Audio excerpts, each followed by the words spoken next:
असद साहब, आपके ख्याल में ये आपसे थोड़ा सियासी सवाल पूछने लगी हूँ कि जो पाकिस्तान मुस्लिम लीग नवाज में इतनी खामोशी पाई जाती है, मैं खामोशी कह सकती हूँ, पार्लियामेंट्री बोर्ड की मीटिंग्स ही नहीं खत्म हो रही है, इलेक्शन कैंपेन शुरू होने का नाम नहीं ले रही। आपके ख्याल में क्या नवाज शरीफ साहब भी इस केस के फैसले का इंतजार कर रहे हैं? जी, उम्मीद है कि वो इंतजार कर रहे होंगे।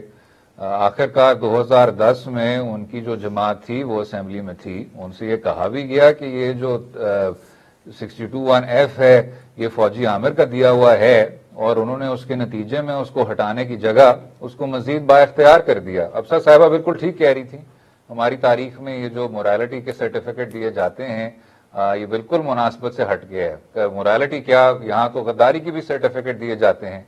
लेकिन हैरत ये होती है कि 2/3 अक्सरियत के जरिए हमारे जो मुंतखब नुमाइंदे थे उन्होंने कहा कि ये मोरालिटी का सर्टिफिकेट अदलिया का काम ही है, क्योंकि 62(1)(f) में कहीं भी नहीं लिखा हुआ था कि ये अदालत का काम है। सिर्फ ये लिखा हुआ था कि अगर आप सादिक और अमीन हैं तो आपकी एहलियत है।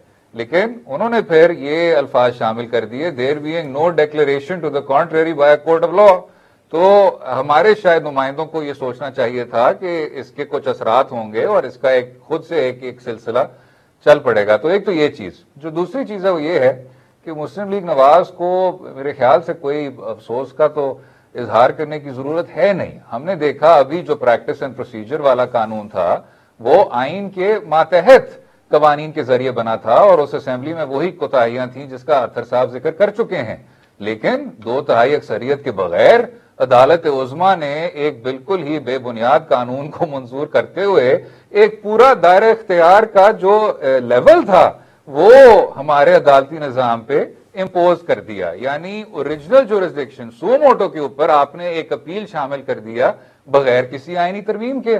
तो ये उसके निस्बत तो उससे भी ज्यादा मुख्तसर चीज है कि ताहियात नाअहली जो आपके मुंतखब नुमाइंदों ने किसी वजह से तसव्वुर किया था उसको भी आप हटाने जा रहे हैं इलेक्शन एक्ट के थ्रू एक चेंज के। हाँ, असद साहब very quickly, I am running out of time है, वेरी क्विकली ये बताइएगा कि देखें आज supreme court life time disqualification को 5 साल अगर कर देगी तो मुझे बताए 2 साल के बाद इससे बड़ा बेंच बैठ के कहे कि नहीं ये लाइफ टाइम ही होगी, तो क्या उस बड़े बेंच को कोई रोक सकता है? नहीं रोक सकता। और वही बात है कि ये बार बार कहना कि जी हमें क्लैरिटी चाहिए, क्लैरिटी चाहिए, क्लैरिटी चाहिए।